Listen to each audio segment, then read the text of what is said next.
And good evening. Welcome to our series, PEGASYS Profiles. My name is Lauren Stefanelli. I'm the manager of the Access TV Center down here. And this is our series where we bring you behind the scenes, behind the cameras, to show you the faces behind some of the programs that you've been watching on public access television. This particular series of programs that you'll be watching in February, March, and April will introduce you to the people that produced the award-winning programs from our recent PEGASYS Awards. With me this evening, I have the winner in our media professional category, one of our own staff people, Enrique Caiceda, who is going to show you a few clips from several of the different award-winning programs that he has produced recently and give you some insight as to how someone gets into the business of producing a documentary. Enrique, thanks for coming down. Thank you so much for inviting me. Yeah, this is your day off, kind of, sort of, that you're here to talk to us about your work and your shows and kind of what you care about in terms of video.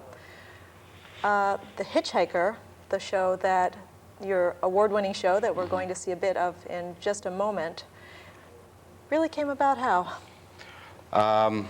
We purchased a new editing equipment, the digital equipment.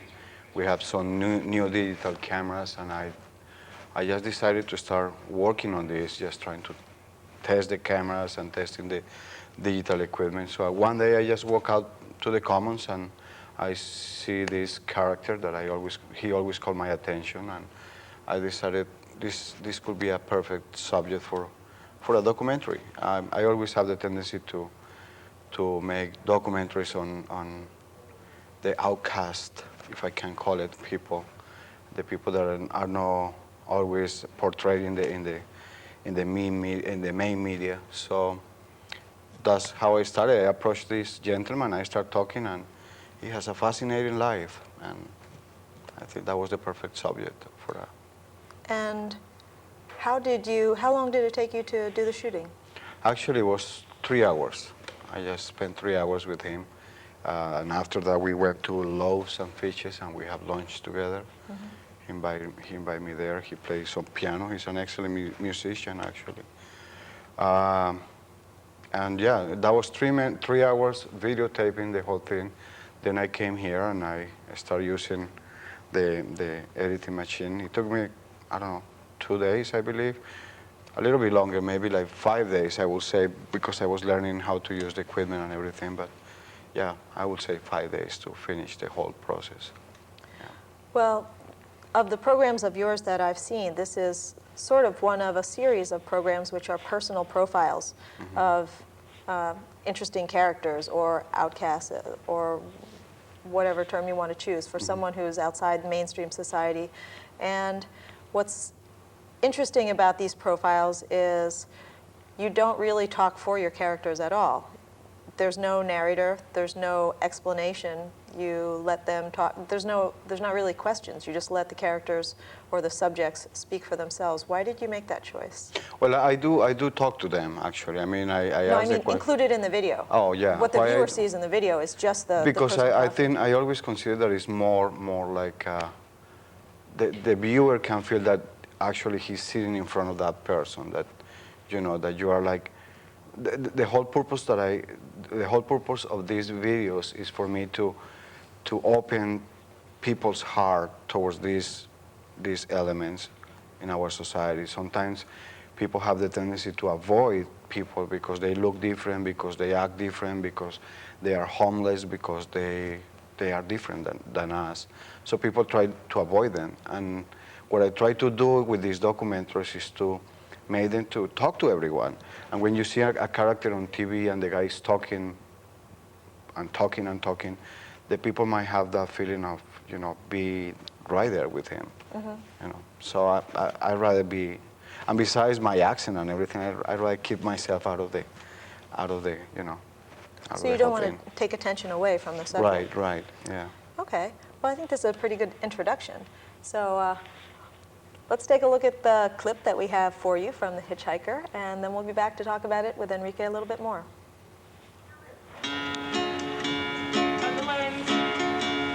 Sitting on the railing of the entrance ramp, playing my guitar and smoking cigarettes.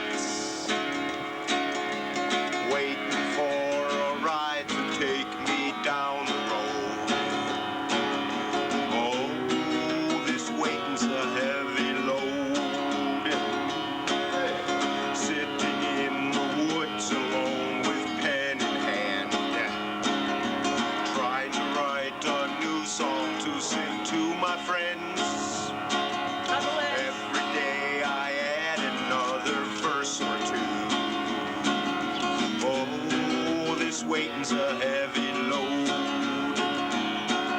I know we cannot go everywhere when we want. There's bound to be some inconvenience anytime, anywhere, anyhow. That's life. But oh, this waiting's a heavy load. I'm happy when I go in the snow or in the rain, but this waiting to go drives me almost insane. I like to travel up and down the country roads. I like to drink a beer or two in local woods. All the gear I have I carry comfortably. Oh, this weight's a heavy load. I know we cannot go everywhere when we want. There's bound to be some inconvenience anytime, anywhere, anyhow. That's life. But oh, this weight's a heavy load. We're back, and I hope you enjoyed that excerpt from Hitchhiker. We played the show quite a bit over the past 2 months. I think it premiered in December, and you may have seen it several times, once or more times, come across it while flipping channels, or hopefully watched all the way through on Channel 13, and you may see it up again over the next few months. We keep profiles like this on a rotating shelf, so stay tuned, and you may see it again in our lineup. But I wanted to mention to you, I think both of us noticed that after your program premiered, this gentleman, Ricardo, his name is? Richard, well, he called himself Richard, or Ricardo, yeah. got quite a bit of press that he hadn't been getting previous to when your documentary came out. And I think that's kind of interesting. He sort of got a little bit of celebrity or a little bit of fame from it. Right, and also I've been in contact with him after the documentary, and he mentioned to me that many people have approached to him after that, and they have been very friendly with him, and that's actually my whole purpose of doing all these things, you know, to open our community towards everyone, you know, to see the human part. And this guy is very human. He has very good qualities, very nice person, so I think it's very important for, I mean, I think this documentary, and documentaries in general, are important because of that. You open people's mind, and, you know, I think. To someone yeah. that we wouldn't ordinarily say hi to or, Right, or have right. occasion to meet Mm-hmm. anywhere. The next program that we're going to take a look at is a documentary that Enrique produced in 1999 called Dude Looks Like a Lady. And this documentary was a winner in the Northeast Regional Award of the Alliance for Community Media. And Enrique's got his gorgeous plaque here that, if you can hold it up, then maybe we can see that he won for that program for Best Documentary in the whole Northeast, which is fabulous. And this is actually one of your first experiments in this particular format of documentary making. Right. Tell us a little bit about this program. This show started, I don't know, the first time that I came to Ithaca was like 5 years ago. I came from South America, and I was a little bit prejudiced about many things. You know, in Latin America, we have this macho prejudice thing that I have been changing slowly through the years of being in the United States by going to college and getting some education and, you know, being a little bit more open-minded and everything. And one day, 2 years later, I was seeing this guy up and down in his bicycle, and I say to myself, I should talk to this guy. Maybe he has something interesting to talk about. So I approached him, and we started talking, and he told me a couple of things about his life. And I say, what about if I make a documentary about you?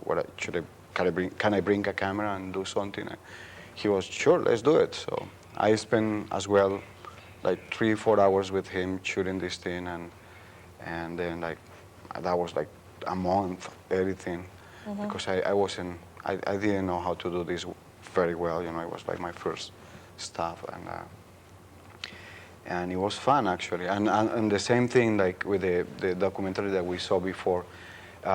many people approach this guy, and he has many more friends now, and they don't see him as the cross-dresser that he is. They see him as David or Lisa, Well, you know. So. Well, to just tell the viewers who haven't seen the clip yet, this is somebody that everybody who lives in Ithaca has probably seen around town on his bicycle. And he uses the name Lisa.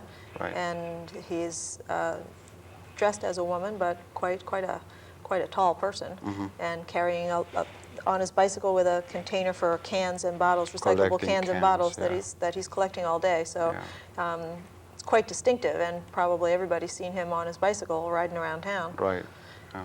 And so I know in this case too, he got a certain amount of attention afterwards from people approaching him afterwards.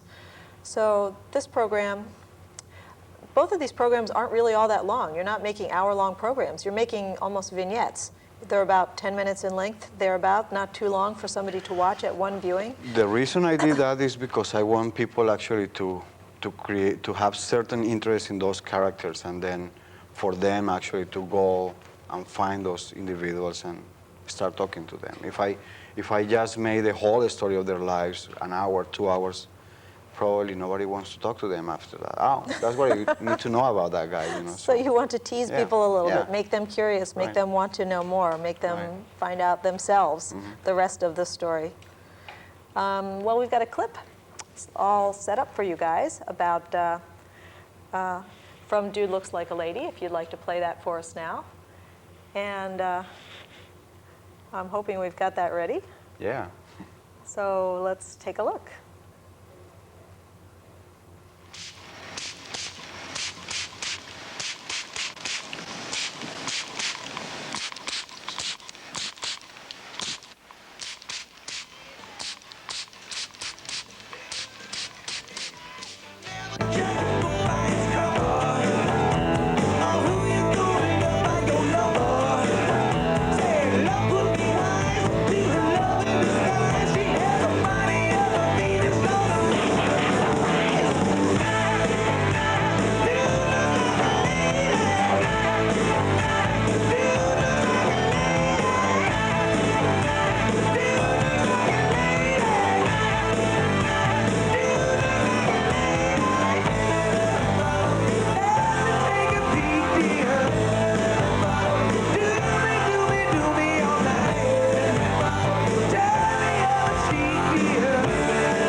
Well, I hope you've enjoyed that clip, and that's another program that we've filled in the chinks of a lot of programming on Channel 13 with.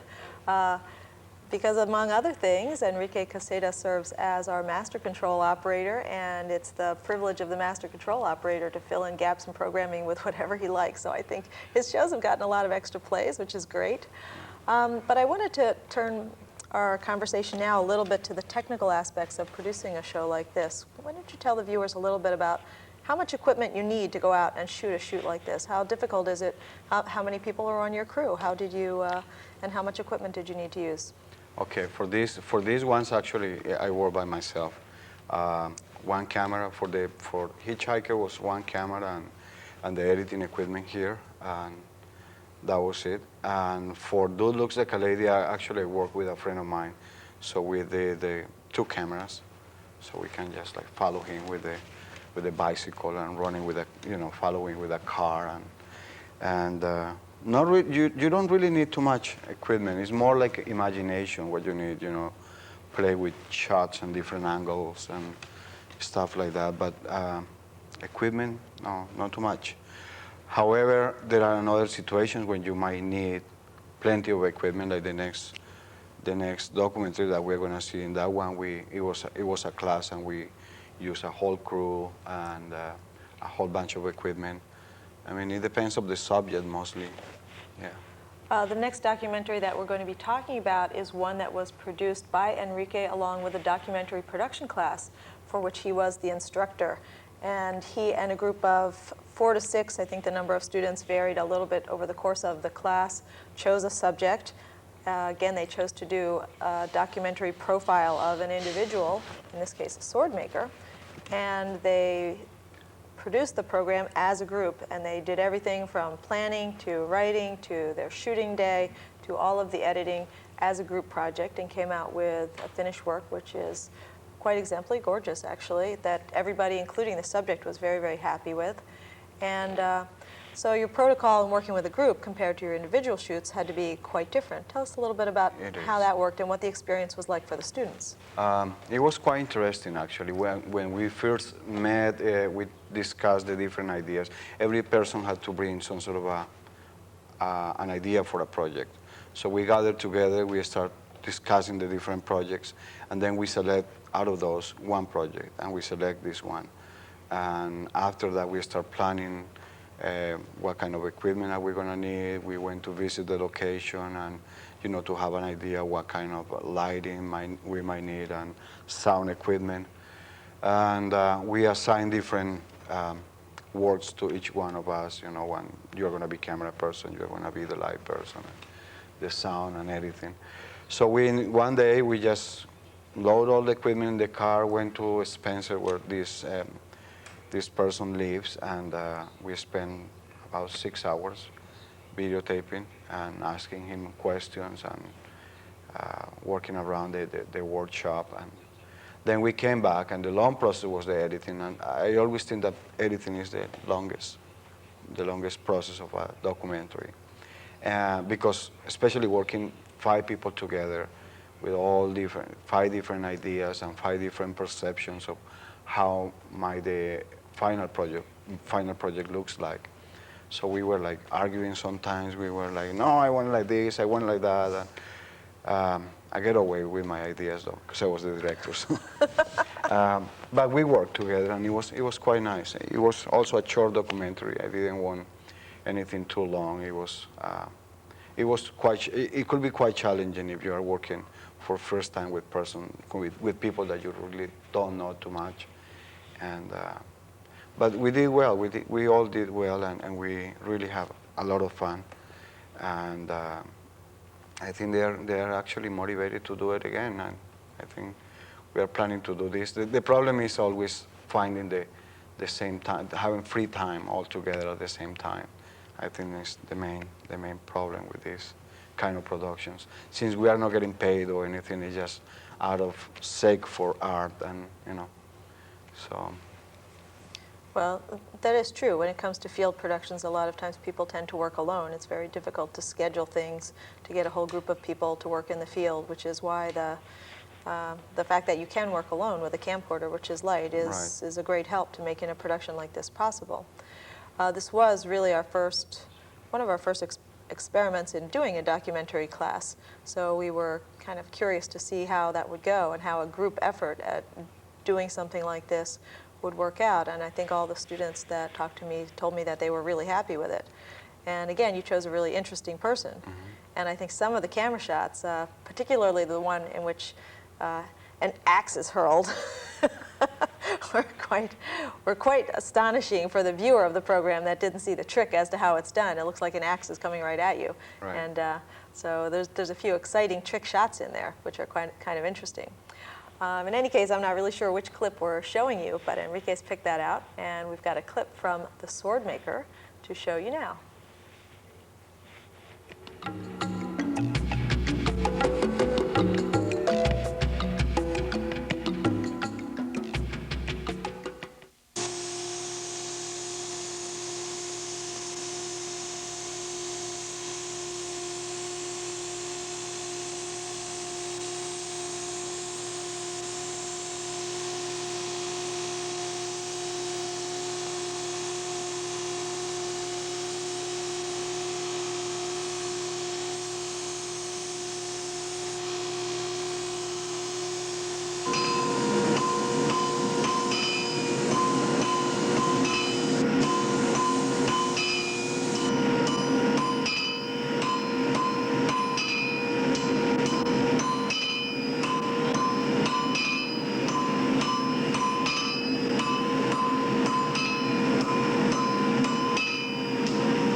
Starfire came off of a shooting star, meaning meteorite, meteorite meaning iron, iron meaning major ingredient of a sword. For centuries, people have used iron, particularly meteorite iron, in making weapons because, one, it was reasonably available, and it is a pure form of iron. And a lot of times people believed it added special properties to the weapon they were making, because coming from the sky, we identify up there with gods, then they should have had some God blessings. I consider myself a traditional blacksmith. And we're back. And I hope you enjoyed that small excerpt from The Sword Maker. Again, another show that you might be liable to see in cheeks between other programming that's scheduled on Channel 13, which it's on our archive shelf, so it may turn up again now and again, so you may get an opportunity to see the complete program. That one is kind of interesting for me because, as it happened, my boyfriend used to work in that factory, and his job was to wrap the leather around the handles of the swords. So he knows that place well, and he was quite excited by your program and very interested to see it. I wanted to take just a minute to ask you about some of your plans for the future, some of your ideas for future documentaries that you're interested in making yourself for your own work. Okay, right now for my own work, actually I'm writing a grand proposal for a documentary. It's going to be called Amazon Warriors, and it's going to be, it's focused mainly in the role of women in the Colombian guerrillas, a group called FARC. And I'm looking for some funding to be able to go and do this. I hope to spend like 3 months in the jungle videotaping this and then come back here. And this is going to be my first professional, But this would be taped in Colombia? In Colombia, yeah. Okay, and I don't think we've mentioned to the viewers that Enrique is from Colombia, so that is partly probably why you chose that subject. Right, and the other thing a project that I have here with PEGASYS, actually, I want to teach the class, the documentary class again, so I want to invite people to, if you have interest to join us and come to PEGASYS. I will be teaching the class, and we might find an interesting subject to work on, and the facilities are for free, and you can take the classes for free, and we can have fun, so please come and join us. We might mention also that the equipment that we have here, you see a camera behind you, that's a standard SVHS camcorder which goes in the field. We also shoot in Hi8. We also have digital cameras and digital editing, and I believe Enrique plans to teach his documentary class in using the digital equipment. So there's a lot of state-of-the-art equipment here and very, very user-friendly, accessible equipment here. For those of you who are interested in making a show like this yourself, or possibly working with one of the staff or someone else that you know to make a program, we have orientations every month, usually the last Wednesday of the month at 6:30 p.m. But for details on any given month, you can give us a call at 272-7272 and find out what our schedule is for the upcoming month. We have free classes in portable video production, in studio production, and the advanced classes, such as the documentary class that Enrique teaches, is also free. All of these courses are free. Use of the equipment is free. Channel time is free. Free, free, free. That's what we do. We give you access to all of this wonderful stuff for free in exchange for having you put the programs that you make onto our public access channels. So we hope to see some of you come down and join us. And by way of wrapping up, if you had to say why you chose documentary production over any other kind of TV show you could have done, and what is fun about making a TV show? Why do you do it? Why do you go out and do this? Nobody's making you make some of these things. I think we all have a purpose in life, and for me, it's just I always consider myself that I have to teach people what other people's life is, like I think documentaries have a very important role in our society. We chose the right subjects to, it will open people's mind, and I think it's a very, documentaries in general make an important role in society, I think. Well, thank you for joining us. I've enjoyed seeing the clips, and Thank all of you for joining us. We hope to see you next time with another one of our Pegasus producers being profiled in PEGASYS Profiles. And hope to see you again. Good night.